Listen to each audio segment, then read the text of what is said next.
¡Por fin me han regalado la cámara de vídeo! ¡Es chulísima! Esta es mi familia.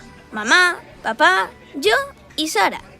Mamá trabaja en RD Sistemas. Trabaja mucho, pero yo creo que en las vacaciones de Navidad, con todo el lío, tiene aún más trabajo. Voy a hacerle una sorpresa a mamá para que sus jefes la feliciten. ¿Quito ya la tapa? Espera, Sara. Vale, ya. RD Sistemas nació en 1995. Hace ya tanto tiempo que hay un montón de cosas de esa época que no sé qué son. ¿Qué es esto? Pues no sé. Al principio eran 6 socios. Hola, somos los socios. Pero ya desde siempre tenían claro lo que querían.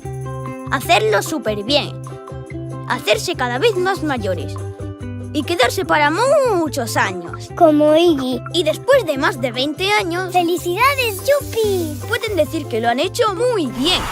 Por ejemplo, cada vez son más gente trabajando. Empezaron los 6 socios.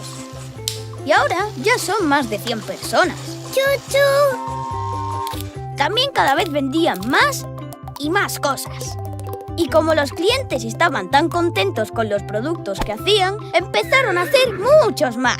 Ah, ¿entonces lo que hacen son juguetes? No, estos son metáforas. Ah. Como eran tan buenos, cada vez los clientes los querían más a ellos y menos a los otros. Y ahora quieren las cosas que hacen ellos porque las hacen mejor. Pues a mí los otros me gustan porque son de chocolate. Y así iban creciendo y creciendo. Y llegó un momento que estaban todo el rato haciendo lo mismo y tenían que pensar qué hacer para seguir creciendo. ¿Comiendo pipas como peludito? No, hombre, así. Ah, no lo entiendo, Nico.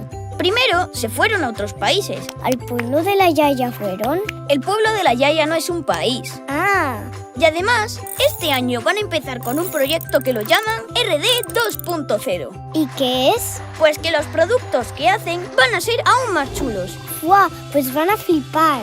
Ahora, los señores fundadores ya están mayores. ¿Quieres jugar al dominó conmigo? Vale, pero poco porque me canso. Y por eso, este año van a poner a otros nuevos. Hola, somos los jefes nuevos. Que llegan con un montón de energía y así los mayores pueden descansar. Bien, bien. Muchas gracias, jóvenes. Y nada más, que muchas gracias a todos por ayudarnos a llegar hasta aquí. Y feliz Navidad y que os traigan muchos regalos. ¡Calla, Sara!